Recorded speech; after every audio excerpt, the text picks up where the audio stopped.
Since the dawn of mankind, we have asked many age-old questions that have always been the center of our society. To be or not to be, life or death. Is nacho cheese flavored Doritos better than Blue Ranch? Spoiler alert, it's spicy nacho cheese, or the purple ones. You know the ones. These motherfuckers. Sorry not sorry. But one question has plagued humanity since the dawn of cartoon creation. Or to be frank, more recent times. Episodic versus story-driven cartoons. Yeah, you didn't expect that one out of me, huh? Actually, we read the title of the video. Man, fuck y'all! Go get some bitches! Oh, a smart mouth, huh? A smart mouth!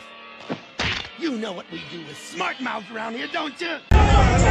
So everyone's been in a bit of a fuss over the debate whether episodic cartoons or story-driven cartoons take the crown for being generally better or the standard for cartoons. And this whole thing is honestly spiraled way out of hand. And just to make it clear what these two things even are for you weird ass niggas, yes, I know who you are. No, I will not be giving you niggas a chance to say one is better than the other. Just because something doesn't have a fucking overarching plot doesn't mean that the motherfucker's a throwaway. And the same can be said for the other side. Just because the shit has a story doesn't mean you gotta flip out when it happens. It's perfectly fine to enjoy a show when it was in a more episodic stage. That doesn't mean discredit the show once it's over with. But hey, I'm getting a little ahead of myself. For those of you that have zero clue what the actual fuck I'm talking about, let me explain it to you in layman's terms. An episodic cartoon is what you would call your Fosters, Big City Greens, your Apple and Onions, all of which typically have their plot lines condensed to an episode by episode basis, where anything you learn in the last episode doesn't mean jack shit to what happens in the next one. And to keep it a buck, it offers tons of freedom in storytelling since there's no plot you have to be confined to, or nothing too crazy that would feel out of place for the show. On the other side, you have a story-driven cartoon, aka your post-season 1 Adventure Time, Steven Universe, and your Owl Houses. Each of these have an overarching plot that the show creates episodes around. Typically, they have episodes that are dedicated to moving the plot along and have continuity, so you can't just slide different episodes anywhere. There is a specific order for you to watch the show, and that's for story reasons. And if you want to understand what the hell you're watching, you might want to keep to that fucking order. That's kind of the fucking point. So yeah, that's pretty much all the basics you need to know, but there's always some dumbass niggas that tend to like to have fun. And when I mean fun, I mean they like to cap.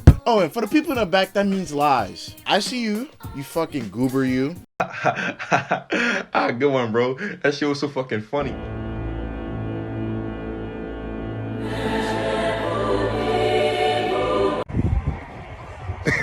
This whole thing is making my head hurt. I don't want to think about it. Wear your mask.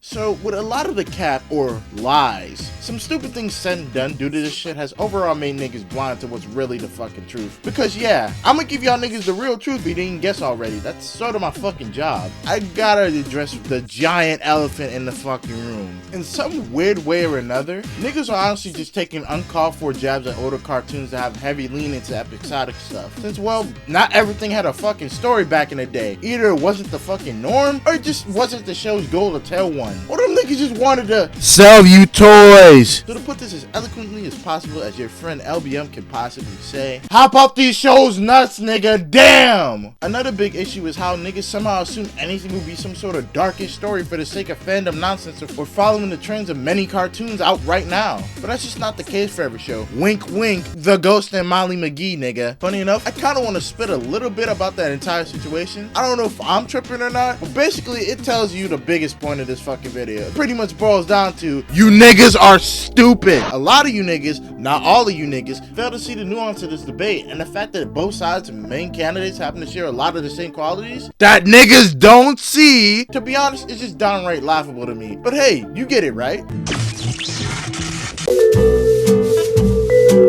If not, let me give your stupid ass an example. The Owl House is a fucking really good show. An amazing show to be exact. Shit is awesome enough for me to talk about that bitch twice. Despite it being so story heavy, it would be a lot to ignore the show's more episodic breaks. Remember that book fair episode, nigga? I sure fucking do. Golly gee, I wonder what the fuck that did for the plot. Jack fucking shit, nigga. That episode was tons of fun, plus gave us some great character moments for the cast. But LBM, wouldn't that be useless if that was the case? A story-driven show wouldn't do that, right?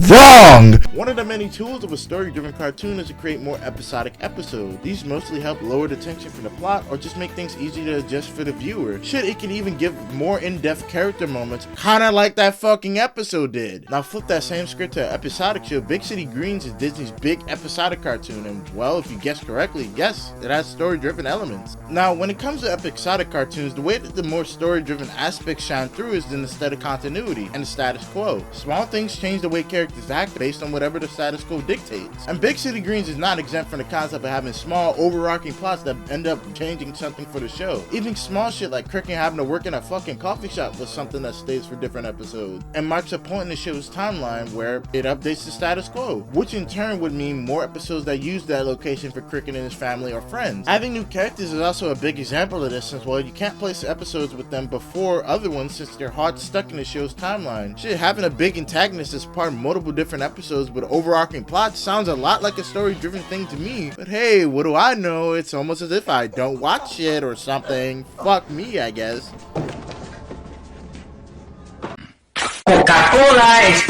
I feel sort of sad that there's so many avid cartoon watchers that just get so close-minded when it comes to shows, and just in general can't make simple connections between these shows. Like, it's not that hard.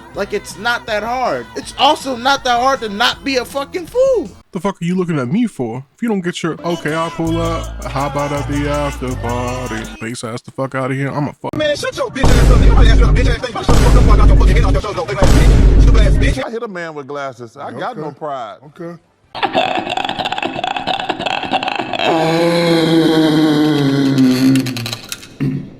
Oh, and for you people still wanting to hear about what I have to say about the Ghost of Molly McGee, I'll explain it just like this. It is an excellent case for what I'm trying to tell you niggas. Not only is it episodic as fuck, it has small overarching plots that do its own thing. So if you come to guess, niggas had an issue with this. Cause niggas have an issue with everything nowadays. Now, I like Amphibia and the Owl House as much as the next guy, but to impose the fact that they want a dark story on such a nice show is just bitch shit. And to go one step further to harass the creator if it's gonna happen is super bitch shit. But one thing personally to me that kind of rubbed me the wrong way, and I felt niggas isn't mentioning it as much, is the show is definitely still setting up for some sort of story. Sure, it won't be quote unquote as dark as niggas want it to be, even though the fact that these niggas are ghosts are involved and Scratch is quite literally dead. This old man died. They played it for a joke, but this old man died. But it's a story nonetheless. And shit, I watch some of these shows. I die for this show, you hear me, nigga? And to speak a little bit on the Ghost of Molly McGee, it's such a sweet show and I get a nostalgic vibe from it. And I guess that's really all I gotta say.